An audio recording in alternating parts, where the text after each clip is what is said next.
यावेळेला एक मोठी बातमी येते। गडचिरोलीमध्ये एसटी बस आणि ट्रकचा भीषण अपघात झाला। अहेरी डेपोतून निघालेल्या बसला धडक बसली आणि 5 जणांचा यामध्ये मृत्यू झाला। 3 विद्यार्थ्यांचा यामध्ये समावेश आहे। संतप्त ग्रामस्थांनी ट्रकच पेटवून दिले, कारण चालक दारूच्या नशेत असल्याचा आरोप केला जातोय आणि याच रागातून चक्क 20 ट्रक्स ग्रामस्थांनी पेटवून दिलेले आहेत। गडचिरोलीमध्ये एसटी बस आणि ट्रकचा झालेला भीषण अपघात। अहेरी डेपोमधून निघालेली बस आणि तिला धडक बसली एका ट्रक यामध्ये 5 जणांचा जागीच मृत्यू झाला, तर 3 विद्यार्थ्यांचा यामध्ये समावेश आहे आणि संतप्त झालेल्या ग्रामस्थांनी 20 ट्रक्स पेटवून दिले, कारण चालक दारूच्या नशेत असल्याचा आरोप केला जातोय। या संदर्भातली माहिती आपण घेऊयात। इरफान मोहम्मद आमचे प्रतिनिधी आहेत फोन लाईन वरती। इरफान, कधीचा हा अपघात आहे?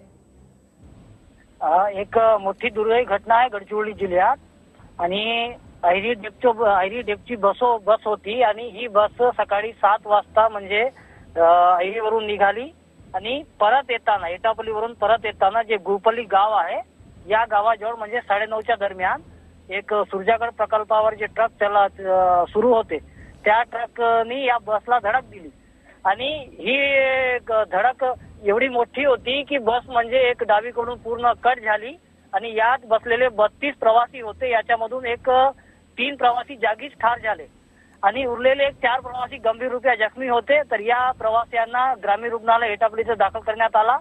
नंतर गंभीर हालत असल्याने या प्रवाशांना चंद्रपूर येथे हलवण्यात आले आणि जे संतापलेले नागरिक होते की म्हणजे सकाळी शाळेसाठी निघालेले जे विद्यार्थी होते, विद्यार्थी शाळेत जात असताना म्हणजे अपघात झाला, तर पालक आणि गावकरी जे होते संतापलेले, तर सुरजागड ट्रक जे पहाडी होती, पहाडीवरून 27 ट्रक परत येत होते, तर या ट्रकला गावकऱ्यांनी थांबवली आणि यात 19 ते 20 ट्रक पूर्णपणे जाळून टाकले। बिलकुल इरफान, आपल्याला दृश्यामध्ये सुद्धा दिसतंय की संतप्त झालेल्या ग्रामस्थांनी कशा प्रकारे ट्रकच जाळले। धन्यवाद तुम्ही दिलेल्या माहितीसाठी।